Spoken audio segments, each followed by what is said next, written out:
A good news. हमारा निर्माता, जिसे हम अलग अलग भाषाओं में ईश्वर, अल्लाह, गॉड, खुदा या रब आदि नामों से जानते हैं, उसे वैज्ञानिक सिद्धांतों द्वारा प्रमाणित करना संभव है। हम आज तक केवल इसलिए प्रमाणित नहीं कर पाए क्योंकि हमारे पास प्रमाणित करने की सही तकनीक नहीं थी। हमें टेक्नोलॉजी ऑफ एनर्जी बॉन्ड्स, ऊर्जा बंधों की तकनीक का सही ज्ञान नहीं था।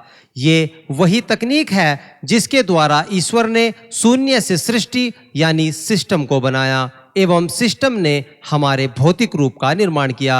दरअसल ईश्वर ने हमारा निर्माण डायरेक्ट नहीं किया, ईश्वर ने केवल सिस्टम का निर्माण किया और सिस्टम ने हमारा निर्माण किया। ऊर्जा बंधों की तकनीक एक अभौतिक तकनीक है जिसे एक ऊर्जावान वातावरण में इस्तेमाल करना संभव है। इस तकनीक का गलत प्रयोग असंभव है क्योंकि प्राकृतिक सिस्टम इसकी अनुमति नहीं देता, क्योंकि इससे सिस्टम को नुकसान हो सकता है। सीधी सी बात है, जिसने हमें बनाया, हमें इतनी बुद्धि दे दी, ऑटोमेटिक चलने वाला इतना बेहतरीन कार्यकुशल शरीर दे दिया, उसके खुद के पास कितनी बुद्धि होगी। हमारे पूर्वज सदियों से कहते आए हैं कि जो विधाता ने लिख दिया वही होगा। दरअसल हम इसका मतलब आज तक समझ ही नहीं पाए। इसका मतलब यह नहीं कि विधाता ने हम सब की किस्मत लिख दी। हम सब की किस्मत अपनी मेहनत और सिस्टम के लिए ईमानदारी पर निर्भर है। जैसी बनाओगे वैसी बन जाएगी। यहाँ लिख दिया का अर्थ यह है कि सिस्टम ने जो रास्ते बनाए हैं, सिस्टम ने जो तरीके बनाए हैं, वे सभी के लिए समान हैं। इसका उदाहरण है सही काम का सही नतीजा, गलत काम का गलत नतीजा। यह लिखा हुआ है। अब आप कौन सा काम करेंगे यह आपकी किस्मत को तय करेगा। पिछले कर्मों के आधार पर आप यहाँ तक पहुँचे। आप आज जहाँ हैं, जैसे भी हैं, जिस परिस्थिति में हैं, यहाँ तक पुराना सब निपट चुका, लेकिन आगे के लिए भी यही सिद्धांत लागू होगा। कर्म का सिद्धांत भी सिस्टमैटिक तरीके से 7 स्तरों में मौजूद है जो हमारे प्रारब्ध को तैयार करता है। कर्म का पहला स्तर पूर्व जन्मों के कर्म। अभी तक मिल चुके सभी जन्मों के कर्म के आधार पर तैयार प्रारब्ध के द्वारा ही हमें यह जीवन मिला, इसलिए इनका काम हो चुका। इनका वर्तमान जीवन पर अति सूक्ष्म प्रभाव होता है। दूसरा स्तर पूर्व जन्म के कर्म, वर्तमान जीवन से पहला जन्म।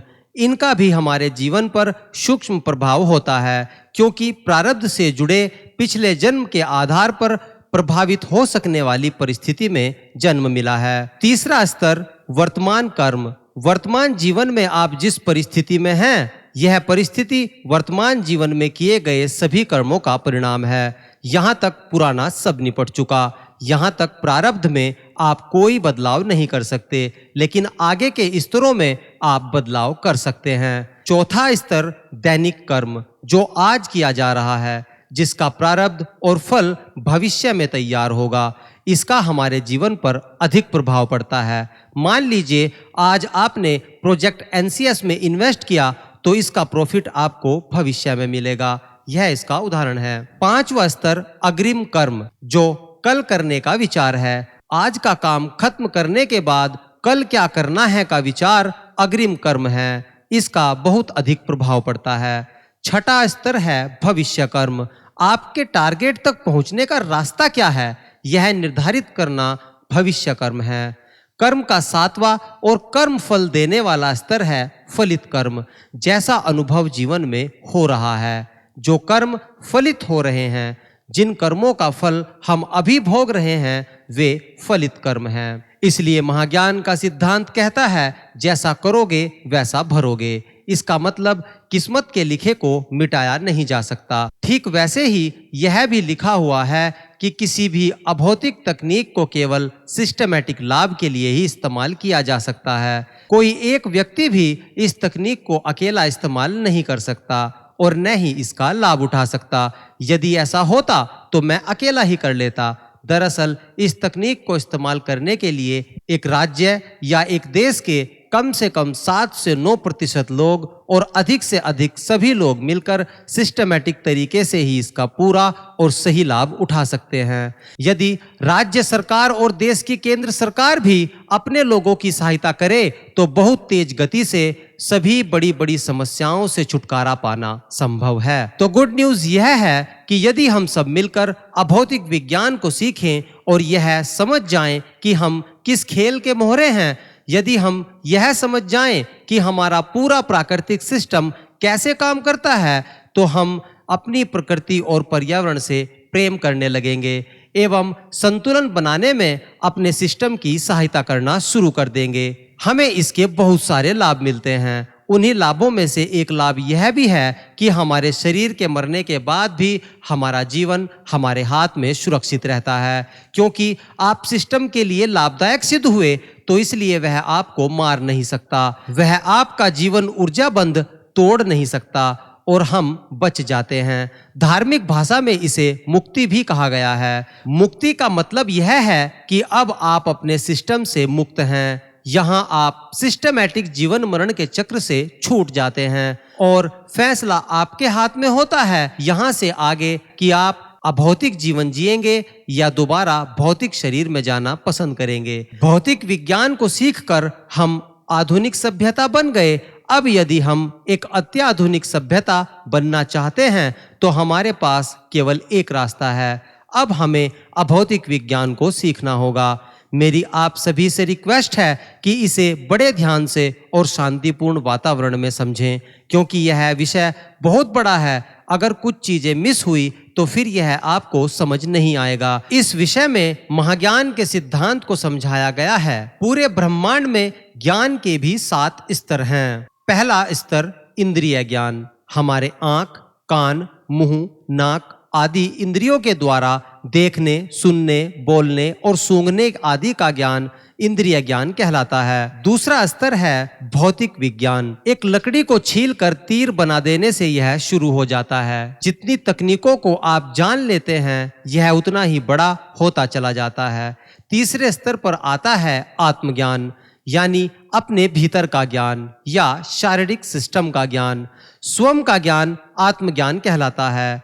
चौथे स्तर पर है तत्व ज्ञान। आपने तत्वदर्शी लोगों के बारे में सुना होगा, वह तत्व ज्ञान है। 5वें स्तर पर आता है सर्व ज्ञान, जिसे आत्मज्ञान, तत्वदर्शन और सामाजिक ताने बाने का ज्ञान हो जाए उसे सर्वज्ञानी कहा जाता है। 6ठे स्तर का ज्ञान है ब्रह्म ज्ञान। यदि कोई और आगे बढ़े और सृष्टि की उत्पत्ति के कारण का पता लगाकर हमारे कर्तव्य यानी धर्म को भी समझ जाए, वह ब्रह्मज्ञानी कहा जाता है। ब्रह्मज्ञानियों ने ही हमारे लिए विभिन्न समाजों का निर्माण किया ताकि हम समाज में रहकर अपना जीवन धर्म निभा सकें। इसलिए समाज कोई भी हो, लेकिन सभी का मुख्य उद्देश्य एक ही है। सभी समाजों में नेकी, ईमानदारी, मेहनत करके खाने और ईमानदारी से अपने परिवार को पालने की सलाह दी जाती है। 7वें स्तर का ज्ञान है महाज्ञान। हमारी भौतिक दुनिया में कोई भी व्यक्ति जीवित रहते हुए केवल ब्रह्म ज्ञान तक पहुंच सकता है, क्योंकि अंतिम ज्ञान मृत्यु का ज्ञान है जो मरने के बाद ही होता है। जब कोई ब्रह्मज्ञानी भौतिक शरीर को छोड़ने के बाद भी प्रकृति जीव प्रशिक्षण से ज्ञान प्राप्त करता रहे तो वह महाज्ञान तक पहुंच सकता है, जिसका अर्थ है कि जीवन को बनाने वाली तकनीक का ज्ञान। तो गुड न्यूज यह है कि एक महान वैज्ञानिक और महाज्ञानी पुरुया की 1200 साल की रिसर्च और मेहनत का फल हम खा सकते हैं, जो हमारे लिए बहुत मीठा सिद्ध होगा और हमें एक अत्याधुनिक सभ्यता बनाएगा। हम कौन हैं, हमें किसने और क्यों बनाया, पृथ्वी पर हमारा काम क्या है, जैसे कठिन प्रश्नों के उत्तर सार्वभौमिक सत्य यूनिवर्सल ट्रुथ के आधार पर मिल चुके हैं। एनसीएस का अगला वीडियो इन्हीं प्रश्न के उत्तर महाज्ञान के सिद्धांत द्वारा उदाहरण सहित समझाएगा। वहां एक और बड़े प्रश्न का उत्तर हमें मिलेगा कि क्यों कोई भी एलियन सभ्यता आज तक हमारे सौरमंडल में या हमारी पृथ्वी पर नहीं आ पाई और ना ही भविष्य में आ सकेगी। और यह तब है जबकि हर एक सौरमंडल के बैलेंस ग्रह पर जीवन मौजूद है।